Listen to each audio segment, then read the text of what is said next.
সে আল্লাহকে ভয় করে, জন্য সে খায় না। নতুবা তুমি যদি ওয়াশরুমে গিয়ে চুপি সারে একটু পানি খেয়ে নাও, কেউ কি দেখবে?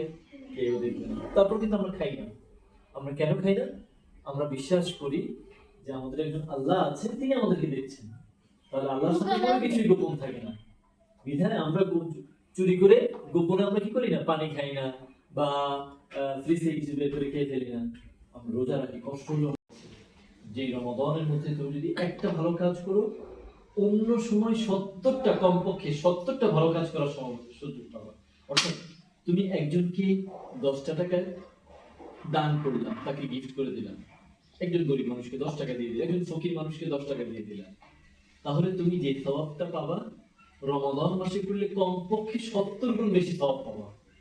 অর্থাৎ কমপক্ষে 700 টাকা দিলে যে সওয়াবটা পাইতা, সেই সওয়াবটা তুমি 10 টাকা দিলে পেয়ে যাবে।